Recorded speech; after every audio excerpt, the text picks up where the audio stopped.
Good day everyone, my name is April Nazareno Caerlang. And I'm Eric John Larissa Ocon. Today, we will tackle about the levels of problem solving. First, I will discuss about mountaineering analogy and Recreational problems.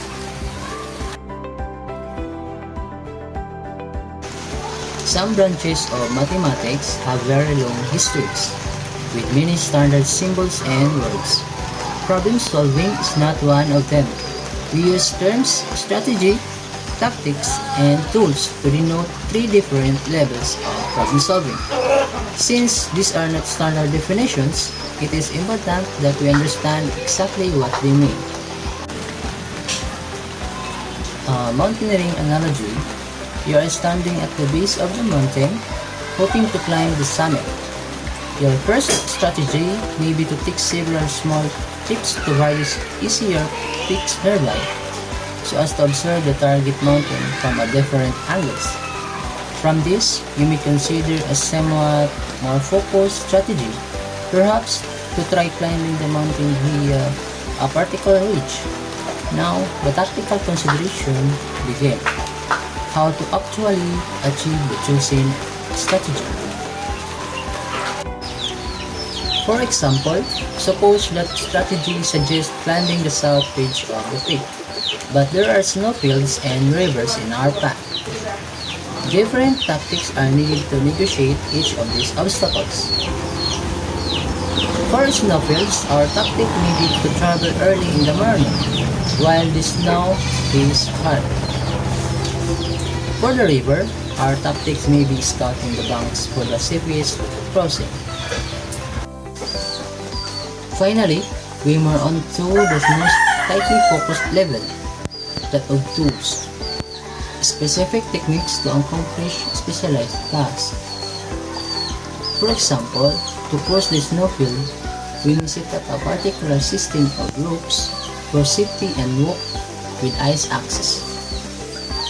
The river crossing may require the party to strike from the wrist and hold hands for balance. Climbers call negotiating the key obstacle the crux move. We shall use this term for the mathematical problems as well. A crux move may take place at the strategic, tactic, or tool level. Some problems have several crux moves, many have none. From mountaineering to mathematics. Let's approach the mathematical problems with these mountaineering ideas. When confronted with a problem, you cannot immediately solve it, for otherwise, it is not a problem but a mere exercise. You must begin a process of investigation. This investigation can take many forms. One method, by no means a terrible one, is to just randomly try whatever comes into your head. If you have a fertile imagination and a good store of details, and a lot of time to spare, you may eventually solve the problem. First, think strategically. Don't try immediately to solve the problem, but instead think about it on a less focused level. The goal of strategic thinking is to come up with a plan that we only barely have mathematical content, but which leads to an improved situation. Strategies help us get started and help us continue, but they are just vague outlines of the actual work that needs to be done. The concrete tasks to accomplish our strategic plans are done at the lower levels of tactic and tool. Here is an example that shows the three levels in action. Example: prove that the product of four consecutive natural numbers cannot be the square of an integer. Our initial strategy is to familiarize ourselves with the statement of the problem, i.e. to get oriented. We first note that a question asks us to prove something. Problems are usually of two types: those that ask you to prove something, and those that ask you to find something. Next, observe that the problem is asking us to prove that something cannot happen. We divide the problem into hypotheses, also called the given, and conclusion, whatever the problem is asking you to find or prove. The hypothesis. Let n be a natural number.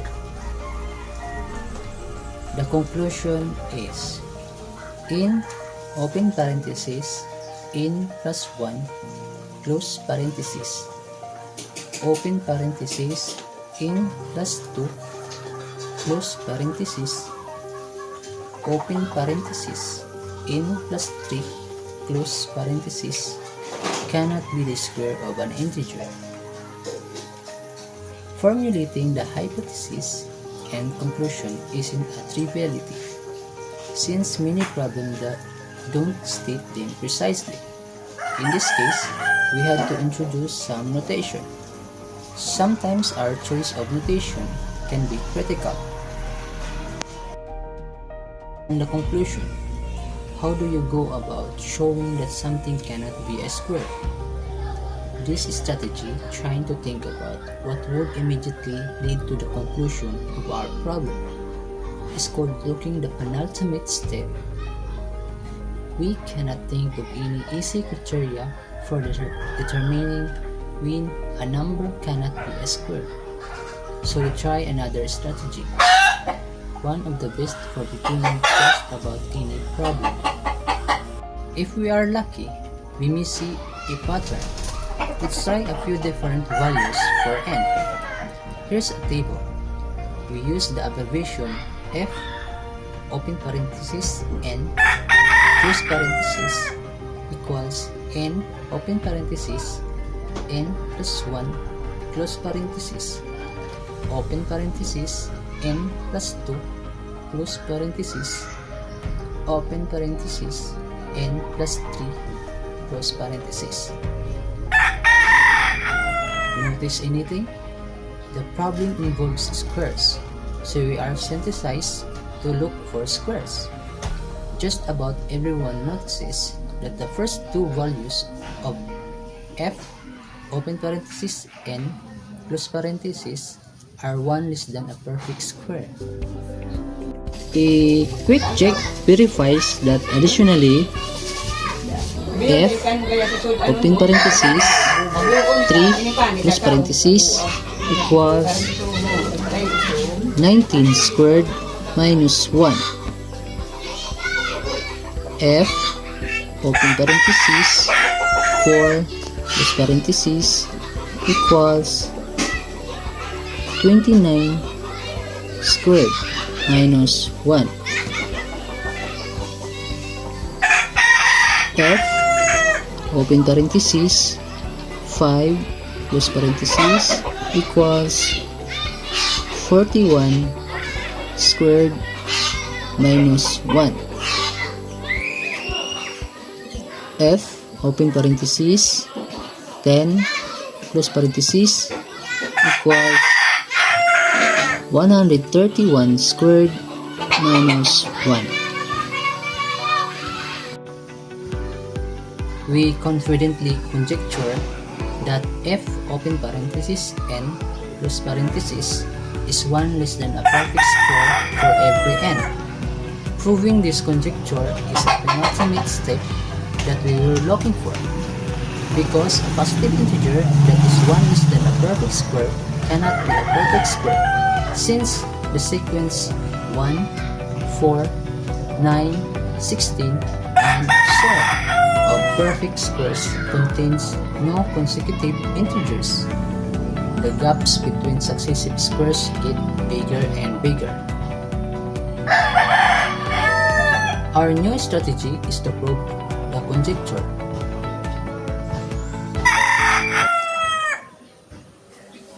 To do so, we need help at the tactical tool level. We wish to prove that for each n, the product n open parenthesis n plus 1 close parenthesis open parenthesis n plus 2 close parenthesis open parenthesis, close parenthesis is 1 less than a perfect square.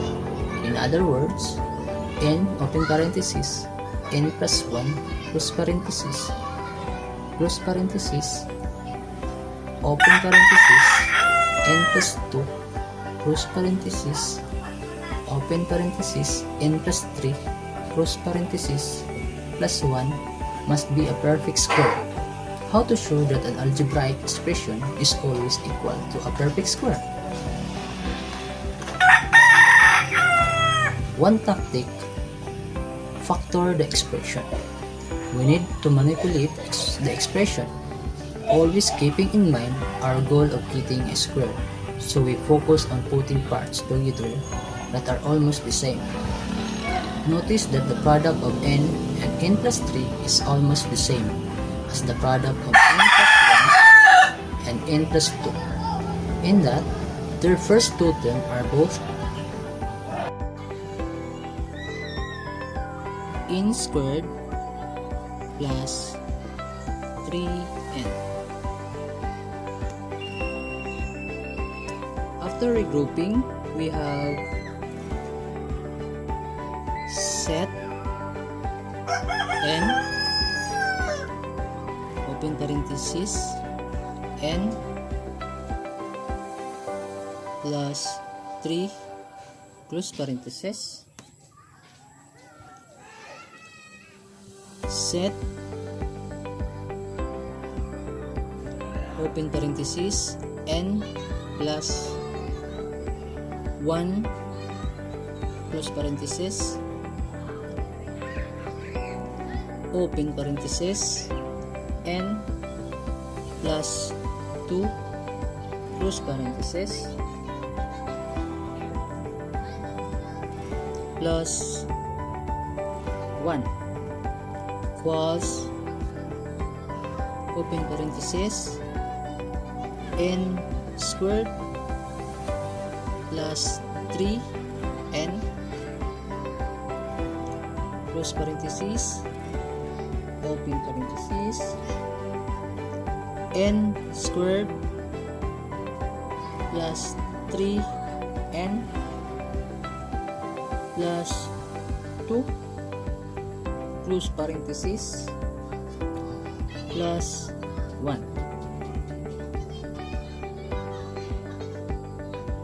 Rather than multiply out the two almost identical terms, we have introduced a little symmetry to bring squares into focus. Open parenthesis n squared plus 3n close parenthesis, open parenthesis n squared plus 3n plus 2 close parenthesis plus 1 equals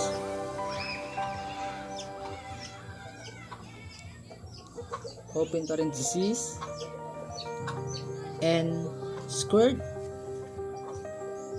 plus 3n plus 1 minus 1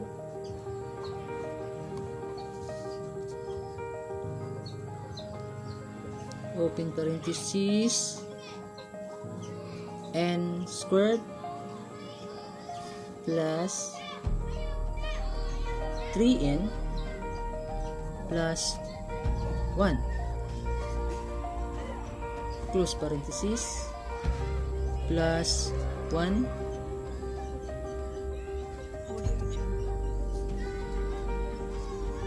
plus 1. Now we use the difference of two squares, factorization, a tool, and we have open parenthesis n squared plus 3n plus 1 close parenthesis, minus 1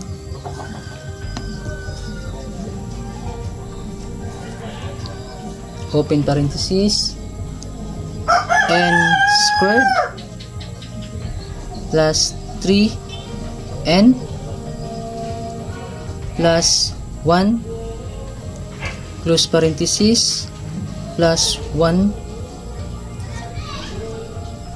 plus 1 equals open parenthesis n squared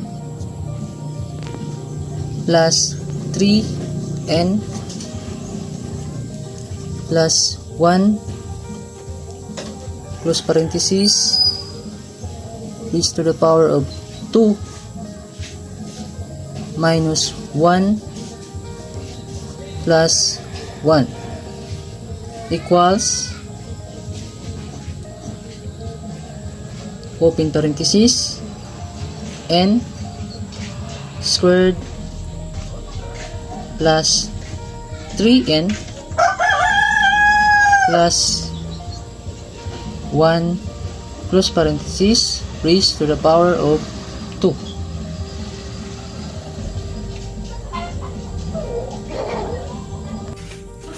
We have shown that fn is 1 less than a perfect square for all integers n, namely f n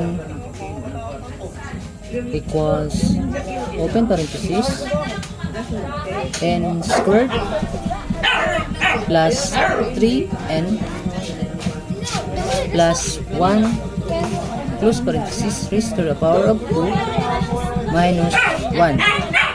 And we are done. Let us look back and analyze this problem in terms of the 3 levels. Our first strategy was orientation, reading the problem carefully and classifying it in a preliminary way. Then, we decided on a strategy to look at the penultimate step that did not work at the first. But the strategy of numerical experimentation led to a conjecture.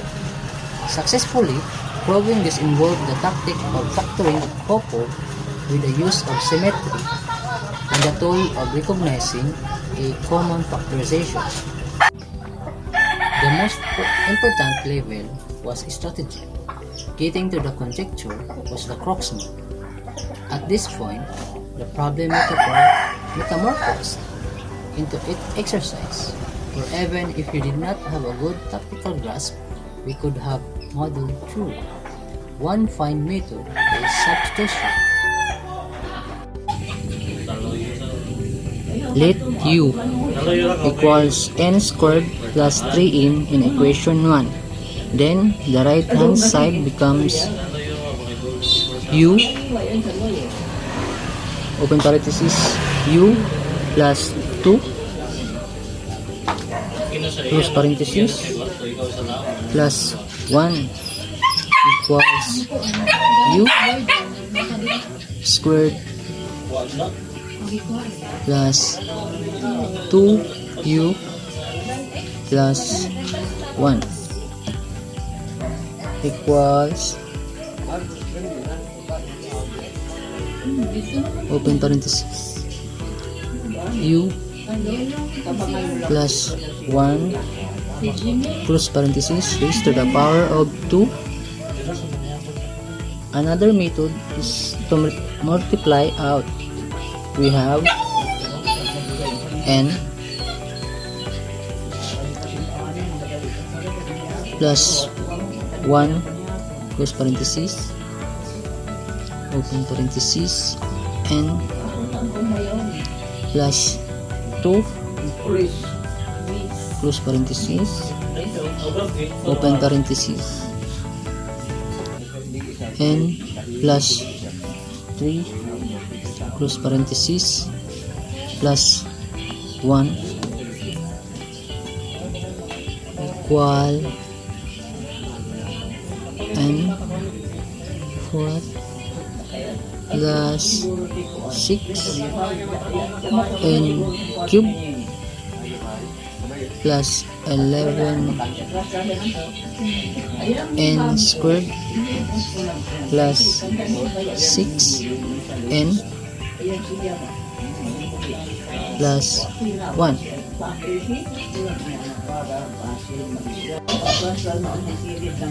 If this is going to be the square of something, it will be the square of the quadratic polynomial n squared plus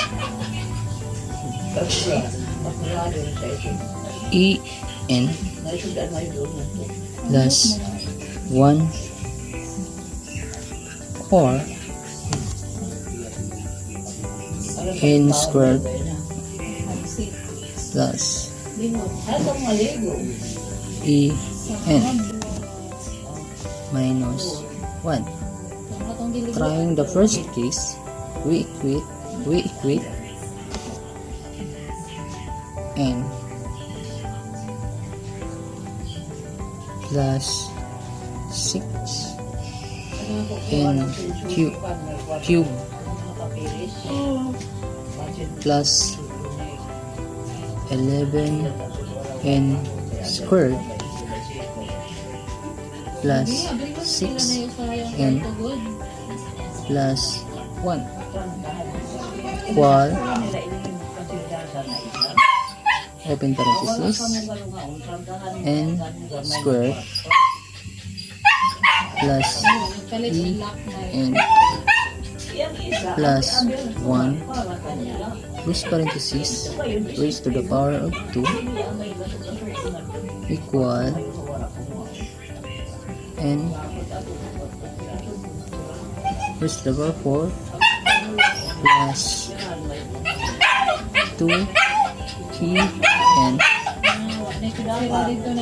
cube plus open parenthesis squared plus 2 close parenthesis n squared plus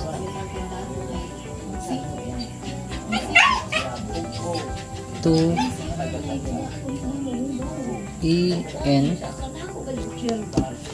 plus 1. And we have C that A equal 3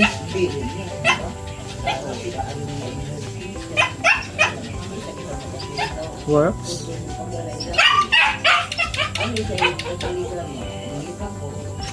i.e.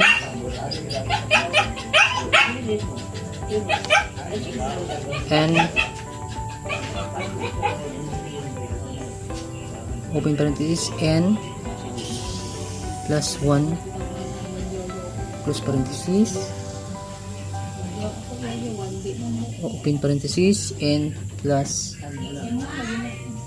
2 close parenthesis open parenthesis n plus 3 close parenthesis plus 1 equal open parenthesis n squared plus 3n plus 1 close parenthesis raised to the power of 2.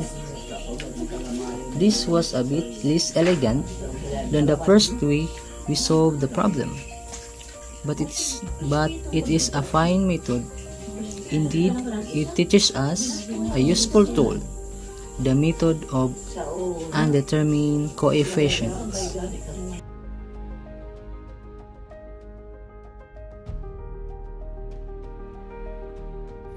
Recreational problems are problems that are fun, popular, and understandable to the interested students.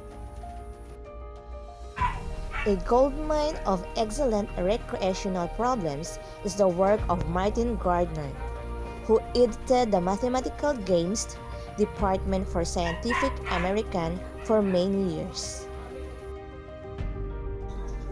They are also called brain teasers because, as the name implies, they tease the brain. They tease the brain to use strategic principles in solving math puzzles: addition, subtraction, multiplication, and division. We analyze the mathematical principles applied in the recreational mathematics and what it affords to give us to appreciate more the values of mathematics. Typically involves trick, magic, card games, puzzles, and many more. We give mathematical explanation in relations to involved pattern. By analyzing the patterns and concepts. Example number 1. An ant is at the foot of a flight of 10 steps. Every day it will climb up 3 steps and climb back down 2 steps. When will it reach the top? The solution is based on pattern. Solution. Since the ant climbed 3 steps for each day and back for 2 steps, then 1 step is reached for each day. On the 7th day, the ant is on the 7th step. On the 8th day, it reaches the top of making 3 steps, thus the ant reaches the top in 8th place. Example number 2. If 3 cats can kill 3 rats in 3 minutes, how long will it take 100 cats to kill 100 rats? Solution. The idea of pairing is applied here. Since it takes 3 minutes for each 3 cats to kill each rat, then it also 3 minutes for each 100 cats to kill each rat. Example number 3. How many intersections do we have when there are 18 lines to be intersected each other? There are 18 lines to be intersected each other. Okay, so this time we're going to identify the number of intersections if we're going to draw number of lines. So let us put it in this way. If we have 2 lines, the number of intersections is 1. If we're going to draw another line, the number of intersections becomes 3. So, using this formula, let us try to validate or let us try to check whether this formula will satisfy the criteria. Okay, so again, we have 2 lines. So 2 times 2 minus 1 over 2. 2 minus 1 is 1. 1 times 2 is 2. 2 divided 2 is 1, which means 1 intersection. Then if we're going to draw another line, so n becomes 3. So 3 times 3 minus 1 over 2. 3 minus 1 is 2 times 3 is 6. Divide 2 is 3, which means it will satisfy the given problem. In short, in our problem, we have 18 lines. So let n be the number of lines, which is 18. Use the formula 18 times 18 minus 1 over 2. Let's simplify it, multiply it, then the quotient is 153.